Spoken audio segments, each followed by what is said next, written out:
Eu já falei diversas vezes para vocês de como o brasileiro é apaixonado por mercado imobiliário. E nesse episódio do Como Ele Investe, eu estou trazendo aqui o Kleber Stumpf, meu sócio, criador da Top Invest, que vai mostrar para a gente como ele aloca o seu capital nos diversos investimentos, mas como ele tem um especial carinho por estratégias do mercado imobiliário, utilizando uma holding para isso. Se quiser conhecer mais esse assunto, assista o vídeo. E aí, pessoal do Você Mais Rico, quem fala aqui é Bruno Perini, criador do canal. Dando continuidade ao quadro Como Ele Investe, um quadro onde eu chamo personalidades do mercado financeiro para falar sobre como eles pensam e alocam o seu capital. Neste episódio, estou recebendo meu amigo e sócio Kleber Stumpf, que é CEO e criador da Top Invest, a maior escola de certificação do mercado financeiro nacional, que detém hoje 55% do market share. Kleber, bem-vindo ao canal Você Mais Rico. É um prazer estar aqui de novo. E é isso mesmo, né? 55%? É isso aí. A cada 10 profissionais do mercado financeiro, 5,5 são alunos da Top Invest. Interessante isso, cara. E fala um pouco da Top Invest, para quem não conhece. O que a Top Invest faz hoje? A Top Invest olha que chique, né? One Stop Shopping em certificações financeiras. Basicamente, para trabalhar no mercado financeiro, a gente precisa de 2 pré-requisitos. É o ensino superior, então não precisa necessariamente ser economia, até a maior parte dos profissionais são engenheiros, e precisa ter uma certificação financeira. Cada área tem uma certificação financeira específica. Então, um bancário precisa de uma CPA 20, um analista precisa do CNPI, um planejador financeiro tem um CFP. E a gente dá as aulas, né? A gente tem cursos para todas essas certificações. Então, começando no CPA 10, CPA 20, CEA, Ancor, CFP, CNPI, qualquer certificação que você imagina, e até as que não estão relacionadas a investimentos. Tem certificação financeira para ser corretor de seguros, tem certificação financeira para trabalhar com crédito, para trabalhar com produtos agrícolas. Então, todas elas a gente tem cursos preparatórios aqui no Top Invest. Bom, e a Top Invest foi uma empresa que ela foi adquirida pelo Grupo Primo, então nós fizemos uma troca de ações, Top Invest entrou no grupo e o Kleber virou acionista e meu sócio aqui no Grupo Primo. E aí, Kleber, começando realmente lá do início, como é que você entrou no mercado financeiro e acabou, né, virando e fundando a Top Invest? Essa é uma história muito engraçada, porque é uma ironia do destino eu ser hoje professor. Eu tentei entrar no mercado financeiro de diversas formas, mas eu morava e ainda moro em Caxias do Sul. Inclusive, a gente é a única empresa do Grupo Primo que não está aqui em Alphaville. Desde cedo, eu passei um pouco de dificuldade, eu sabia que eu precisava trabalhar, né? Descobri com uns 20 anos que eu precisava trabalhar em algum mercado que tivesse bastante dinheiro envolvido, que é o mercado imobiliário e o mercado financeiro. E eu descobri isso com meus 20 anos. Só que até então, eu era meio revoltado, né? Meio um rebelde sem causa. Eu fui um péssimo aluno na escola, acho que, sem sombra de dúvidas, o pior das turmas. Eu fui convidado a me retirar de 2 escolas, eu fui expulso. Eu reprovei no primeiro ano do ensino médio e eu precisava muito trabalhar no mercado financeiro. Então, fui assessor de investimentos lá em 2011, eu fiz a CPA 20 em 2012, acredito eu. Naquela época não existiam escolas preparatórias, então existiam muitos livros, referência bibliográfica e era muita coisa para estudar. E como eu tenho TDAH, nem sabia na época,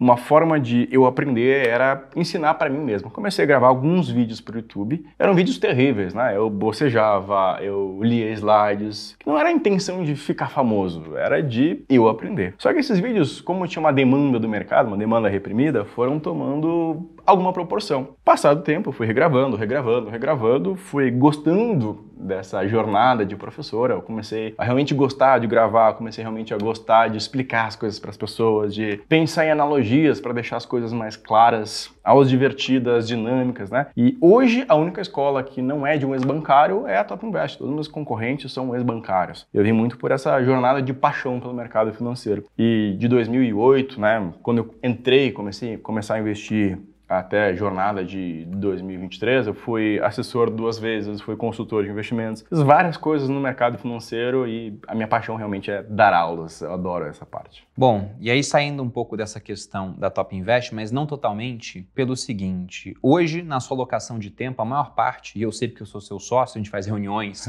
semanais quanto a isso, o seu tempo está alocado quase todo, tempo de trabalho, na Top Invest, até porque se a gente pega dentro da sua jornada de crescimento patrimonial, o seu negócio te trouxe a liberdade financeira. Então é natural que você aloque mais tempo para continuar fazendo esse negócio crescer e, na conjuntura, como está todo mundo junto aqui, o grupo crescer também. E tendo em conta que você aloca a maior parte do seu tempo pro negócio, como é que ficam os investimentos? É você mesmo que faz a gestão ou você delegou essa parte? A maior parte é cruel, acho que mais de 90% do tempo é destinado ao grupo. E o que mudou a minha jornada de investidor foi um grande professor que eu tive lá atrás, que é o Baster, né? O Baster é um cara das antigas, ele é muito raiz, ele não grava vídeos, ele não aparece em lugar nenhum, ele não vai de convidado em lugar nenhum. E ele me ensinou uma coisa muito importante, que a bolsa de valores, que os investimentos, sejam eles financeiros, sejam eles não financeiros, servem para remunerar o capital. O que enriquece o ser humano é o trabalho. Então, comecei a me dedicar cada vez mais ao trabalho. E mesmo me dedicando cada vez mais ao trabalho, os investimentos são uma parte importante de a gente enriquecer. Só que eu comecei a buscar cada vez mais uma gestão passiva. Não significa que eu não faça stock picking, que eu não tenha ações no exterior, que eu não tenha um esforço para cuidar dos meus investimentos. Mas é cada vez mais uma gestão passiva de comprar bons investimentos do que ficar analisando, comprando e vendendo e gastando um esforço muito grande nessa jornada. Então você foca o seu tempo majoritariamente no trabalho, do trabalho vem o capital e investimentos são para proteger e remunerar esse capital. Exato, trazer segurança. E como é que seria a alocação macro desse seu dinheiro no mercado? Não só no mercado financeiro, né? Também pegando, por exemplo, imóveis, que você já citou. Eu gosto de separar meus investimentos em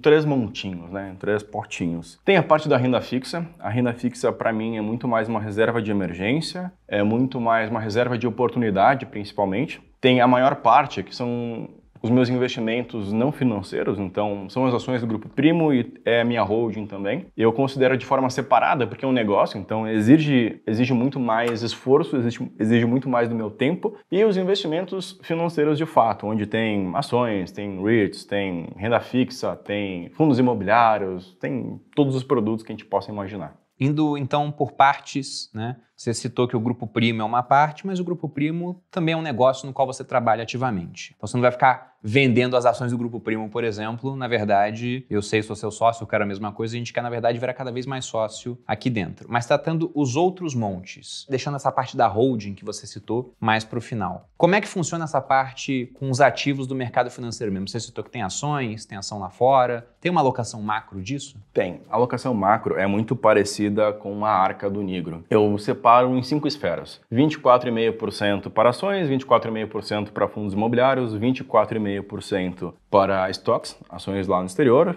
24,5% para REITs, e a gente sobra aí 2% na verdade, né? E esses 2% estão em reserva de valor, estão em criptomoedas e ouro, né? Tem um ETF de ouro lá no exterior. E cada uma dessas classes também tem um extra allocation, então delas, de fazer realmente um stock picking, principalmente no Brasil. Lá fora eu tô saindo um pouco dessa ideia, transformando toda a carteira em ETFs, mas tentar diversificar com diversos setores, evitar a correlação entre os ativos, enfim, tem uma estratégia mais refinada em cada uma das classes ali também. E aí naquela caixa de renda fixa, você falou que é basicamente reserva de emergência e de oportunidade. Uhum. E aí lá fica alocado simplesmente em coisas com liquidez, esperando uma oportunidade, ou você também pega algumas outras coisas em renda fixa? Até tem coisas sem liquidez. Eu acho que a gente passou por um momento muito bom da renda fixa, então eu tenho títulos longos. Tem vários LIGs, né, a letra imobiliária garantida, com IPCA mais 6,10, 6,15, 6,9, 6, 5,90 para 5, 10, 7 anos. Mas mesmo assim, né, com a marcação ao mercado desses títulos, como a gente deve ver uma taxa de juros caindo, mesmo que eu tenha que pagar um pouco de pênalti vendendo antecipado, eu vou ter uma liquidez, não é um produto que eu não tenha como vender, que eu não tenha como resgatar, e mesmo assim eu posso fazer uma realocação desses produtos. Mas eu sempre tenho um bom colchão de liquidez para aproveitar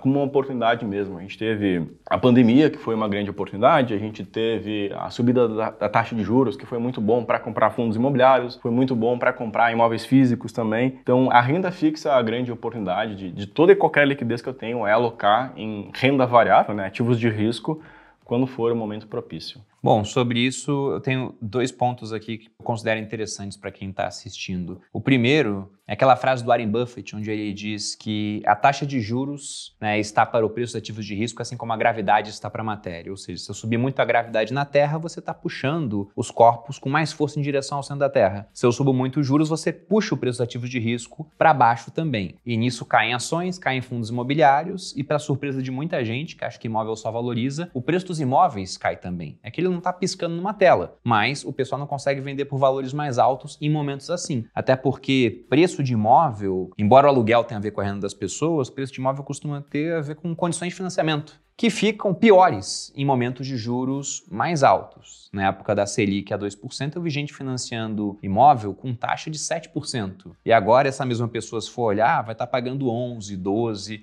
dependendo, até mais do que isso. E o outro ponto é que sempre que se fala de uma reserva voltada para oportunidades, alguém aparece falando dos estudos que existem, mostrando que, olha, é melhor você alocar sempre, todo mês, do que esperar uma crise, porque você nunca vai saber o fundo para alocar esse dinheiro que está numa reserva de oportunidade.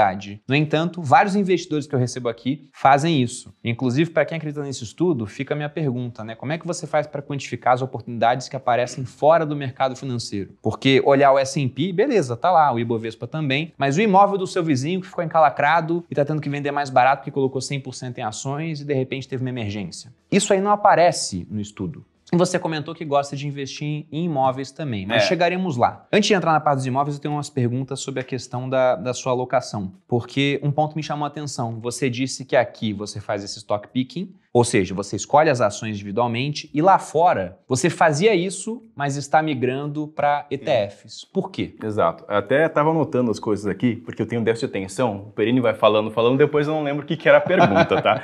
Mas assim, eu acho que os maiores aprendizados da minha jornada de investidor foram justamente entender que os investimentos remuneram o capital e não te enriquecem e entender sobre a eficiência de mercado. Só esse comentário, né, do comprar todo mês ou esperar a oportunidade, esse estudo originalmente vem do livro Investidor Inteligente, que é um livro de umas 700 páginas, todo mundo mente que lê e não lê, mas é uma ótima leitura, que ele fala sobre o buy the dip, né, que é deixar o dinheiro alocado na renda fixa, esperar uma oportunidade para comprar, ou o dollar cost average, que é comprar todos os meses. Eu acredito nas duas teorias. Eu acredito que o DCA, né, o dollar cost average, é muito legal. Inclusive, mesmo na renda fixa, eu tenho ativos que pagam cupom de juros, porque eu vou sempre comprando. Da minha remuneração mensal, eu estou sempre comprando ativos também, independente do mercado de alta e mercado de baixa. Mas aí vem muito da eficiência de mercado, porque isso tem a ver também com a minha migração da carteira nos Estados Unidos. Se a gente olhar os Estados Unidos, né, o mundo inteiro está olhando para lá. A gente tem várias casas de research no Brasil que estão olhando para os Estados Unidos. O mercado financeiro americano é o maior do mundo. O mercado inglês está olhando para lá, o mercado alemão, o mercado francês, o mercado chinês, está todo mundo olhando para os Estados Unidos. Então o mercado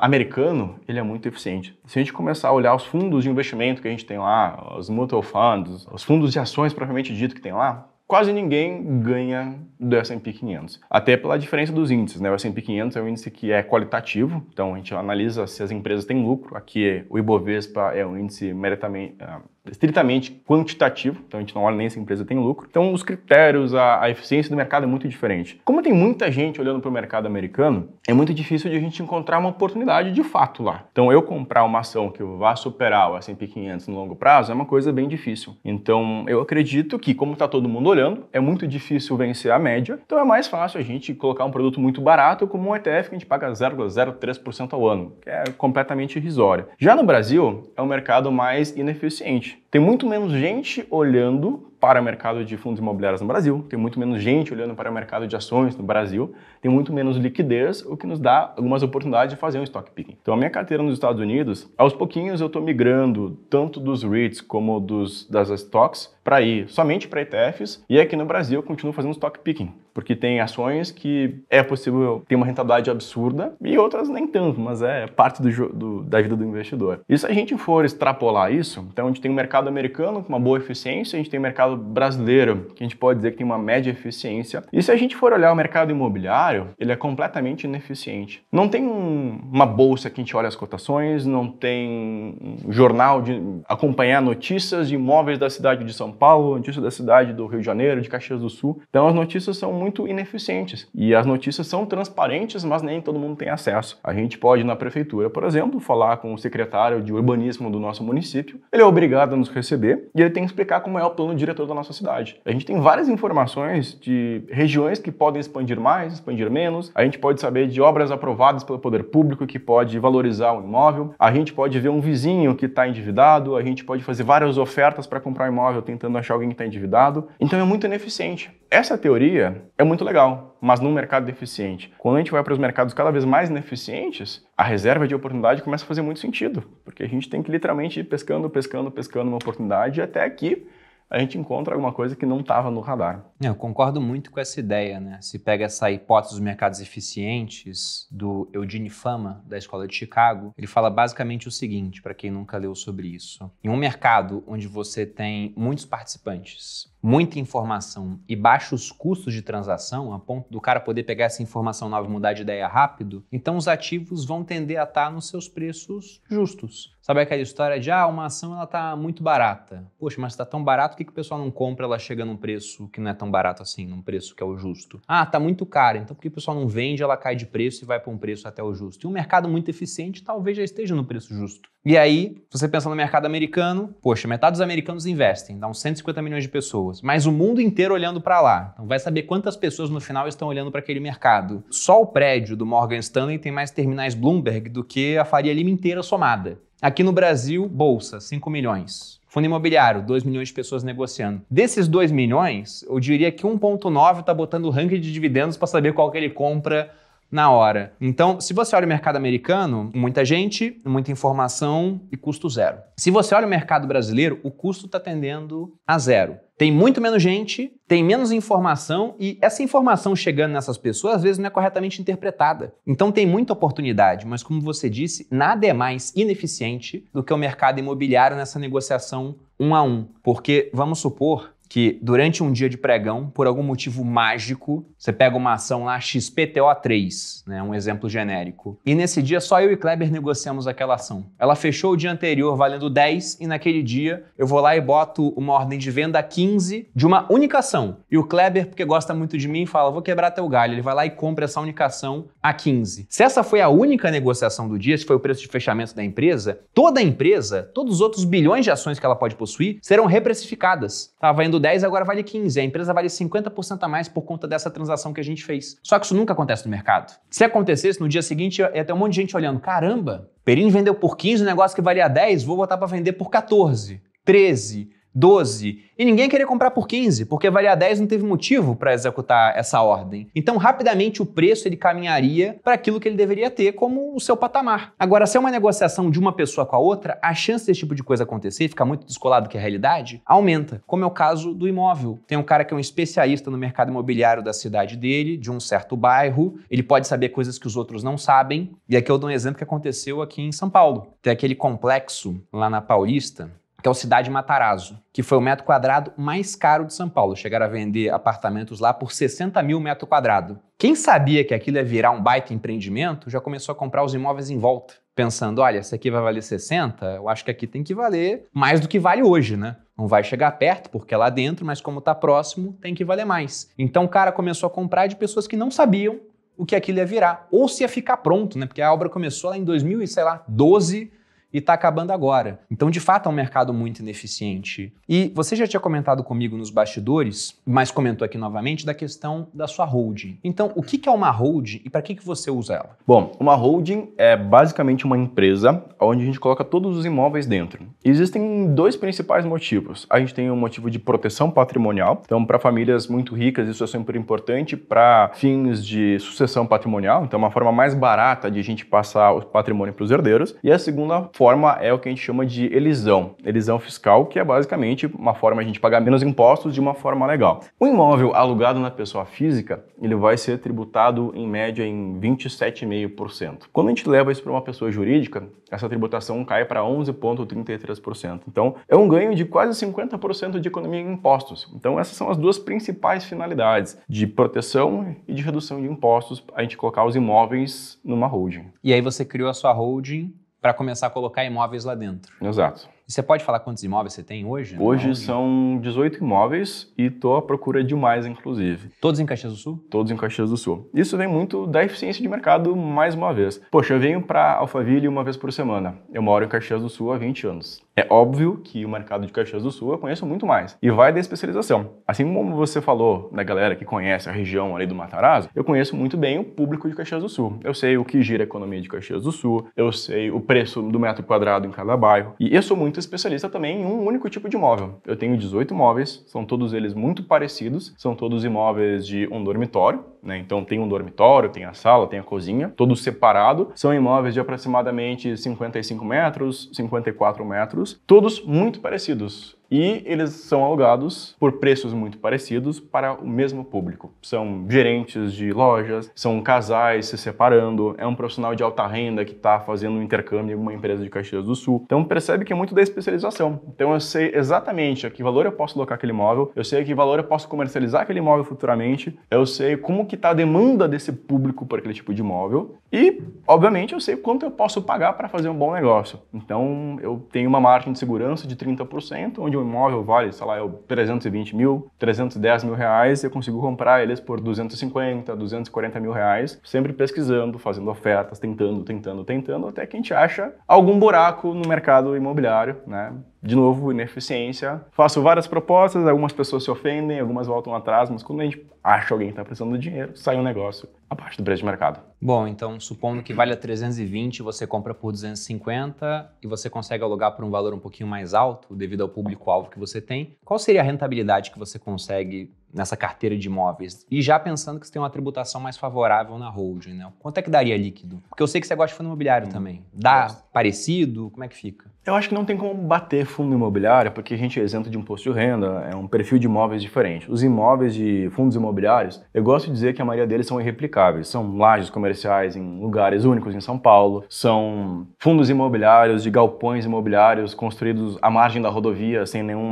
recuo da rua, que são coisas que realmente não existem mais. Se a gente destruir o imóvel e construir de novo, a gente perde, às vezes, 20% daquele imóvel. Então, são ativos irreplicáveis. Sempre vai ter uma remuneração maior, mas o risco também é maior. Como tem bolsa, tem mais liquidez, tem mais volatilidade, então volatilidade é risco. O imóvel físico é difícil a gente conseguir uma rentabilidade dessa com imóveis residenciais. A rentabilidade bruta é algo em torno de 0,75%, 0,80%, chegando a 0,70%, 0,65% ao mês líquido. A grande vantagem é o poder. Quanto num fundo imobiliário, a gente não tem o poder de voto, a gente não tem o poder de decisão do imóvel. A maior parte desses imóveis estão concentrados em um único prédio. Então, eu tendo 20%, 30% do condomínio, como são prédios mais voltados para investidores, eu consigo literalmente mandar no prédio. Então, eu posso dizer se eu quero fazer uma reforma no salão de festas, se eu quero pintar o prédio, se eu quero que coloquem câmeras. Então, é uma decisão muito mais a longo prazo. É muito mais uma diluição de risco, porque eu conheço muito bem esse imóvel, porque eu tenho controle do inquilino, eu tenho muitos outros controles, do que uma busca única e exclusivamente por rentabilidade. Até porque senão a gente ia cair na galera que começa a investir hoje em fundo imobiliário, faz o ranking de dividend yield e olha qual que é o que paga mais. Eu acho que o racional vai muito além disso. Até porque esse imóvel eu estou comprando abaixo do valor de mercado. Então, por mais que ele tenha uma rentabilidade menor do aluguel, a valorização dele no longo prazo tende a ser maior que um fundo imobiliário também. Bom, enquanto você falava, eu estava pensando aqui, fazendo umas contas, porque é uma rentabilidade interessante, mas como você disse, principalmente nesse mercado agora, onde vários fundos imobiliários são negociados abaixo do valor patrimonial e estão pagando também um dividendo que pode chegar aí próximo de 1% ao mês, fica difícil de competir. Mas eu lembrei da minha irmã, que ela remata imóveis em leilão, e eu já tinha feito uma proposta para ela, para que a gente fizesse justamente o que você fez, só que com um plus a mais. Porque você falou, poxa, tem um imóvel que custa 320 mil, eu compro 250. Ótimo negócio. Mas como ela faz os leilões, ela poderia comprar um imóvel de 320 mil por 160. Ainda mais quando o imóvel está ocupado, porque tem um processo de ocupação. Muita gente sabe que o mercado de leilão de imóveis pode ser muito bom, mas tem certas armadilhas. Então essa questão da eficiência de mercado. Quando o imóvel está vago, a gente já viu o imóvel de leilão ser arrematado por um preço mais alto do que o imóvel vendido no mesmo prédio. Você poderia visitar e estava lá para comprar quando você quisesse. Então o cara se apaixonou pelo leilão, é o que minha irmã costuma falar. Agora, quando está ocupado, às vezes ela arremata com um único lance e pega por 50% do valor. Então, dando um exemplo, já trazendo para a realidade de São Paulo, né? Então esquece 320 mil, vai para 1 milhão o imóvel aqui. Mas se ela compra imóvel de 1 milhão em São Paulo, vai alugar por mais ou menos 0,5% ao mês, 5 mil. Poxa, não dá para competir com fundo imobiliário. E como pessoa física, você bem citou que ela poderia pagar 27,5% de imposto, que é o que costuma acontecer. Aí o pessoal fala, Bruno, mas essa é a faixa mais alta de imposto. Sim, porque o valor do aluguel soma com a sua renda. E aí, se isso passa de 4.600 e pouquinho, já chega em 27,5%. Então é o que vai acontecer de fato. Então, minha rentabilidade líquida seria pífia. Agora, se ela compra o imóvel de 1 milhão por 500 mil no leilão, aluga por 5 mil, rentabilidade bruta é de 1%. E se eu boto isso na holding, vou perder 11% de imposto. Então aí eu consigo ficar tão competitivo quanto um fundo imobiliário, a não ser que existam outros custos. Tem muito custo para manter a holding ou não? A gente tem até alguns custos para manter a holding. Mas, gente, eu posso estar sendo repetitivo, mas eu sou muito fã dessa história da eficiência de mercado. Teve o leilão de um apartamento no prédio em que eu moro. Na descrição desse leilão constava a área, ok, eram 130 metros quadrados, mas constava uma vaga de garagem e 2 dormitórios. Só que esse prédio tem planta tipo, ou seja, todos os apartamentos são exatamente iguais. Então, eu sabia que esse apartamento tinha 3 dormitórios. Como eu moro no prédio, o síndico tinha a chave, eu entrei no imóvel para ver, o que no leilão não é uma coisa muito comum de acontecer. Eu sabia que essa uma vaga, na verdade, era uma vaga dupla, porque eu sabia exatamente qual era a vaga. E por que eu não quero que meu vizinho saiba dessa história? Porque tem familiar, né? Então, questões familiares dele. Esse imóvel tem um valor muito familiar para ele e ele basicamente se apaixonou pelo leilão. Ele tinha que rematar esse imóvel a qualquer preço. Eu fiquei sabendo dessa história depois, mas o imóvel que valia uns 800 mil reais começou sendo ofertado por 250 mil reais. Tinham vários participantes no começo, no fim sobrou eu e ele. Se eu não me engano, esse imóvel foi arrematado por quase 600 mil reais. Foi um bom negócio? Foi, mas como eu estava lá única e exclusivamente pelo negócio, não tinha valor sentimental naquela coisa, chegou um ponto que o spread ali já não fazia mais sentido para mim. Mas ele deixou de arrematar esse imóvel por 300 mil reais, porque se eu não tivesse essa informação privilegiada ali desse imóvel, ele teria arrematado, que as outras pessoas que estavam dando lance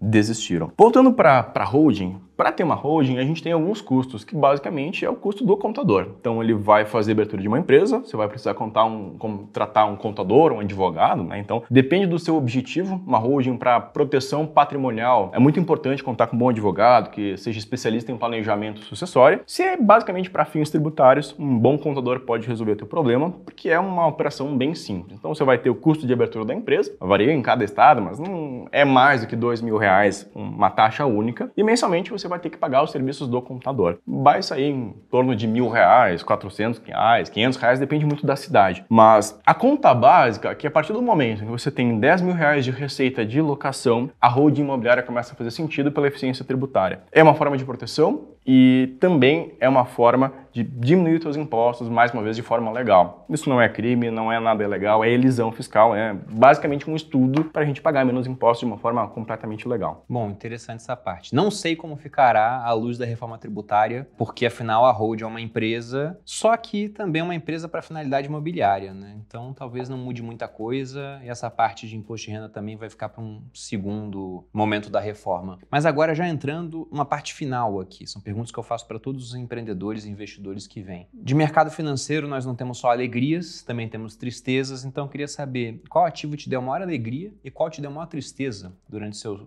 anos aí como investidor. Vamos começar falando da tristeza. Eu acho que a ação que mais me deixou triste na vida foi Cielo, porque Cielo era uma máquina de fazer dinheiro, tinha uma margem líquida de quase 55%. É uma coisa completamente absurda, 55% de margem líquida. Era uma fábrica de ganhar dinheiro. Até que a eficiência do mercado, os outros players viram, nossa, esse negócio tá bom demais para ser verdade. E começaram a entrar vários outros players. E essa margem que era de 55% foi ladeira abaixo. E a empresa, que era fantástica, chegou a alguns momentos de prejuízo. Eu acho que foi a ação que mais subiu no ano passado, inclusive, mas era uma empresa que valia seus R$15, hoje deve estar valendo uma coisa em torno de R$5. Então é muito um aprendizado de que o mercado pode mudar a qualquer momento. E é legal que é uma empresa que tinha muita margem líquida, então tinha muita margem para erro. E mesmo tendo vários erros na gestão da empresa, que eles conseguiram retornar, contornar, voltou a ser uma boa empresa, a empresa sobreviveu. Se fosse uma empresa que tivesse uma baixa margem, provavelmente ela não teria sobrevivido. Esse erro eu repeti em outras duas empresas. Eu repeti esse erro em Cogna e repeti esse erro também em Ultrapar. Né? Cada um tem a sua história, cada um tem o seu erro de gestão, um erro estratégico. E eu acho que meu maior acerto, sem sombra de dúvidas, foi a VEG.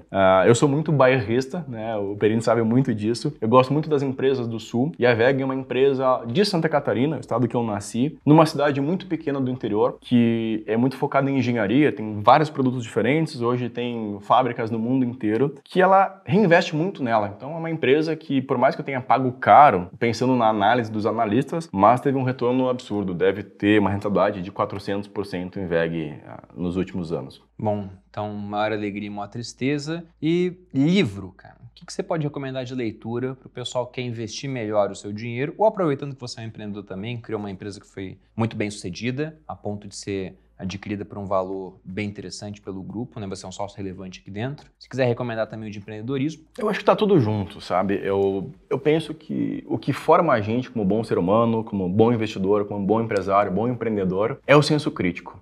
Tu é um cara que lê demais e sempre pensa e analisa os livros. Eu acho que esse é o caminho certo. Indicar um livro é difícil. Eu gosto de um combo. Eu gosto muito do Pai Rico, Pai Pobre. Ele fala pra gente sobre empreendedorismo, fala sobre investimentos. Os Segredos da Mente Milionária. Inclusive tem uma classe muito boa sobre os Segredos da Mente Milionária com um bom professor. Eu gosto muito também de Psicologia Financeira. Eu acho fantástico e pra mim são os 3 principais livros de ler, entender, reler, fazer uma análise crítica. E tem um livro muito legal que é Dinheiro também, do Tony Robbins. É um livro gigante, tem umas 700 páginas. Nem tudo funciona no mercado brasileiro, nem tudo que o Pai Rico fala funciona para o mercado brasileiro, que o Tony Robbins fala funciona para o mercado brasileiro, que o Warren Buffett fala funciona para o mercado brasileiro, mas é muito de a gente ter essa visão crítica, compreender o que funciona, o que não funciona e adaptar a nossa realidade. Eu tenho uma espécie de arca, eu uso um pouco de asset allocation, eu uso um pouco de mercado eficiente, um pouco de reserva de oportunidade. E meus investimentos vão muito bem. Os investimentos do Perini vão muito bem. Então, cada um tem que traçar seu próprio caminho, criar sua própria estratégia. Bom, e pensando que você fundou um negócio, foi muito bem sucedido, você está numa empresa que está crescendo também hoje, mas você já tem tua liberdade financeira, cara. Você tem lá tua caixinha da renda fixa, a tua caixa dos ativos de risco, tem uma hold com 18 imóveis alugados. O que te motiva a falar, poxa, eu vou continuar trabalhando, né? Qual o grande objetivo que você enxerga lá na frente? Essa é uma pergunta muito boa, né? E eu roubei a resposta um pouco da minha esposa e um pouco do Felipe Spritzer, que é o fundador da Portfel.